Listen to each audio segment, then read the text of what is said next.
Hello and welcome to another segment of Delaware State University Inside Perspective. I'm Carlos Holmes, and this is the show where we talk with faculty, staff, administrators, students, alumni, and people from the outside about some of the things that are going on in the world and some of the great things that are going on at Delaware State University.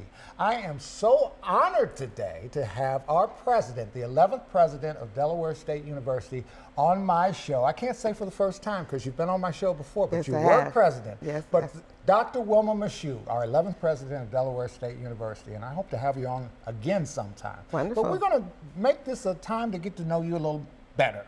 Okay. Now, a lot of people know that your father is Dr. Wilma Mishoe, who was the president from 1960 to 1987. And that meant you grew up here, your teenage I years did. at least, your I formative did. teenage years. What was that like? What was that like being here? It was absolutely delightful because it was a much smaller campus then, smaller in terms of the number of buildings and so forth. And so we used to run around the entire campus as if all of it was our backyard. I can so remember staying in the Tubman Hall, the women's dormitory, just befriending the students who lived there, playing, Scrabble with them and getting to know them as my sisters. I still communicate with a lot of them even today. But living on this campus back then was truly a family environment. And there were several other faculty members or administrators who also lived right on the campus. So it was nothing for students as well as for, the children of those faculty members to often just go from one home to another as if it was just extended family. So everyone knew everyone by first names. Students often came to the president's house. They would have dinner with us or they would just come and chat. We were like surrogate family and surrogate parents to them as well. So it truly was a family affair and very nice one. When you after you graduated from high school, you went to Dover High School? I did. Dover High School. I did. After you graduated from high school, you went to Howard University. Yes. You got a degree in psychology. Yes. And then you went and got your master's degree Yes. eventually, and you got your doctorate degree. You ended up in higher education. Yes. Was that always the aspiration, always the goal for you? Not at all.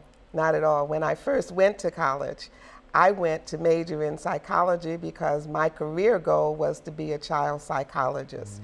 And truthfully, I just really always wanted to understand why we do the things we do and why people act the way they act. Maybe I still need to go back and major in psychology all over again. question never But leaves. that was my career goal, was to be a psychologist. Now, you ended up in higher education. You landed at Wilmington College, now it's Wilmington University, as an administrator there. And then you went to Delaware Technical and Community College, did. and you spent 30 years I did. there. I Your father, when I give my history presentation of DSU, I say that the growth that took place here was unprecedented, okay? The growth that took place under his tenure was greater than any other presidential tenure. So this place went through a tremendous transformation. It did. As a higher education administrator, what did you learn from Dr. Wilma Mishoe that helped you in your career? Oh, I learned so much. And I'm realizing every single day how much more I actually learned from my father. But time being a constraint today, let me just say that one of the main things I truly learned was to always take your time to look at the big picture. Don't be so fast to just react to immediate, to look at pros and cons, to weigh every side of a situation, even put yourself possibly in those scenarios before you make a decision or before you actually speak. He also taught me and my family to treat everybody the same, the way that we would want to be treated. And he truly lived his life that way and modeled that. I've found that that takes you much further than any other way of approaching life. So yes, there were lots of things. I mean, my father was a scientist, so he was one that was very strategic in everything that he did. Turns out I tend to be that way also. I don't know if it's in the genes or if it's just that I learned it by modeling what I saw. but he taught me so many life lessons that I use every single day. I can't talk about your father without talking about your mother, because she was a part of the whole success story there. And I was presenting to the nursing department, and she was very instrumental in us getting a nursing program. She was. She was. My family came to Delaware State College then from Baltimore. My mother had been a nurse, a registered nurse, and had practiced in Baltimore up until the time we moved to Delaware. She wanted to continue practicing, and we had an infirmary, what you might call the health center, here on campus, and she wanted to work in the health center.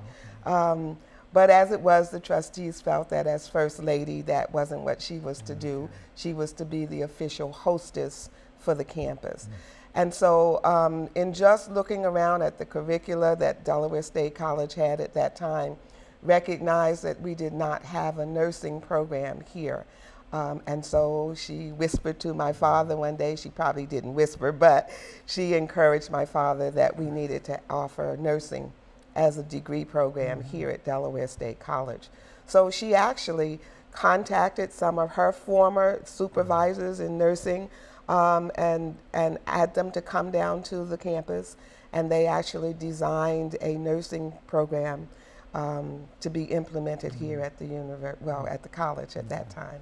Yeah. Just to reiterate some of your background, you were on the board of trustees at Wilberforce University. Yes, I was. And ultimately became the acting president there for a short period of time. Yes. And then you were asked to be on the board of trustees here. Yes. And then you became a lady of first. Yes. Last August, you became the first woman to be elected as the chairperson for the board of trustees. Yes. And then our previous president, Dr. Williams, announced he was leaving, and the board appointed you as the first woman acting president. Yes, yes. And now you're the first permanent acting president. Yes. This has been kind of a whirlwind of a year, hasn't it? It has been. It truly has been. And I have to count back and say, what year is this? Yeah. How long has it been?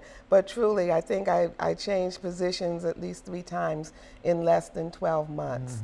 And you know, with each position, you have to be in a different lane. You have a different role to play, different responsibilities, and so forth. And so sometimes I have to say, okay, what lane am I in today? But I think that everything I have done in my career, whether it's been voluntary, whether it's been community service, or whether it's been my professional career experiences, everything I've done has simply been preparing me for each new stage in my life. And so I do really feel at home here at Delaware State University in more than one way. I feel truly at home here. Having been here now, it will be 18 years in November. I've been through several presidencies, and I know for a fact that at the beginning of the presidencies of Dr. Alan Sessoms and Dr. Harry Williams, they created a new vision statement for the university. Are we going to keep the same vision statement that we've had now since 2010, or are we going to come up with a new vision statement? We will probably keep much of the same vision statement, and that vision, you know, has not reached its goal yet. But I probably will add a little bit to that. It is my mission, I should say, as well as my long-range vision, that Delaware State University becomes first. I want the communities, I want those who are seeking resources as well as seeking intellectual assistance to think of Delaware State University first. Come to us first. And with everything that we do, I want us to do it with excellence. So if we can kind of mesh those two goals into the current mission statement, I think we'll be in good shape. I've got to ask a student-focused question, okay? Because I love my students. You've had a tremendous career. She's in the Delaware Women's Hall of Fame, you know, and that's that speaks volumes in and of itself. Quite an honor. You've had great success in higher education, and this is a great culmination of your career being president of Delaware State University, where your father was president. That's a great, I love this portrait of him back then. So, I do too. But what can students learn from, what do you want students to learn from your career? I want students to learn that they, number one, can be anything that they really want to be. I want them to have that kind of self-confidence that they don't accept no for an answer. If they can dream it, and I know we see those signs and little posters, but it really is true. If they can think of it and imagine it and truly want it, they can be it, do it, or become it. So I want them, first of all, to learn to be proud of themselves and to have that kind of self-confidence.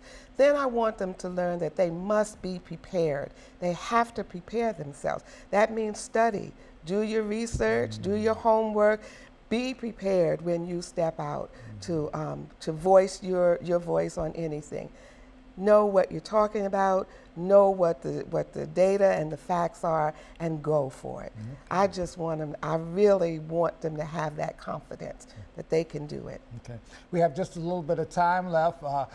We can count as one of the significant developments of your early administration now, the Digital Learning Initiative. Yes. So, I mean, we've got a whole freshman class that have been supplied with iPad Pros, and we're moving to a place where we're going to be digitally delivering our instruction and curriculum to the students in a digital-based manner. This is something really exciting for the university. It is for the students. It is for me as well, because I'm going to be one of those students. Probably students will be teaching me how to use all of the most recent and up-to-date technology. But I realize that this is the world that we live in today. This is the way our students are learning today. And we must, as a university, keep up with that. Our teaching methods must keep up with their learning methods. And so I'm excited for the students. All right, well, like I said, I hope this is not the last time you'll be on my show. We'll try to get you scheduled again sometime. Thank you so much for being here. And thank you so much for joining us for another segment of Delaware State University Inside Perspective. Everyone, have a good day.